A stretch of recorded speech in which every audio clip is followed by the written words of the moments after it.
here and then do it like that. So for example, I'll change the AI for a second. With punish. With punish, don't even need to move. So if we look at the stagger of back 1, this one here, it has a nice range too. It's -8. Something like that, because there's spacing. Like that, or even with the back 2. It's a slow attack, but it's good enough. Another good attack is her down 4, this one here. Especially from here, right? It's really hard to get in on a frost that keeps pushing you back. Now this is on block, but if we look at it on hit, it pushes people back like pretty far away. It doesn't gel into the back 2, but it almost gels, right? Because, so what's the hit advantage? It's 14 compared to 19. So there's a couple of frames where she's not gelled, but since it's a mid, right? It's pretty, doesn't really matter all that much. She's not really gonna have time to backdash to do anything else other than block, so even though it's not a perfect gel based on frames, you should be still good to go. Whoa! 2-2 is actually a gel into the back 1. So 2-2 is +5. This is usually guaranteed. Not with everyone, but mostly it gels. Obviously there are ways around this. The opponent can just backdash. You can whiff Punisher. Like that. So you don't really have to respect this too much. The standing 1 is pretty good. It's a 0 block advantage stagger, right? With 0 is amazing because you know you're gonna stagger it. She doesn't. She has to react to the potential follow-up, right? Because of that, you can just do it again.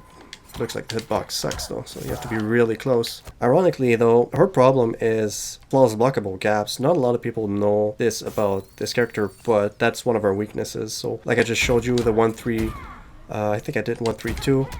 Flawless block gap, 1-3-4, flawless block gap. 2-2, back 2-2, flawless block gap. The second one has a gap. Isn't that interesting? The back 3-2, the 2 has a flawless block gap. Isn't that interesting? You'd think it'd be like the follow-up, which it does, right? But these are gaps everywhere. 4-4-2, flawless block gap. But there's also the down 3, which is an amazing anti-air. Look at this anti-air. Isn't that awesome? Look at that hitbox. They're not even touching. The feet aren't touching and I'm still getting her. Air, Ice, Quake, this one here. It tricks a lot of people because these jump-ins are all overheads. But this one, okay, this is just a mid. And if you start rolling, it becomes a low. Did you guys see that? So look at this here. I start, if I do it here, as soon as I touch the floor, it becomes a low. -7 and safe compared to -17 unsafe when it's the mid.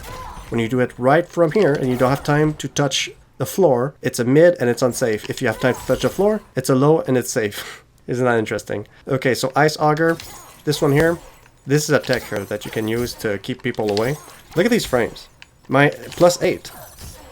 And what if I just do this? 17, 16. It's plus on block. Is they simply do the 4-2. And it's 229, 1 bar. Alright. I use microburst this attack here as a combo ender actually, non-amped, because it's +7. And I'm not in range for the back 2, but I'm in range, I mean the back 1, but I'm in range for the back 2.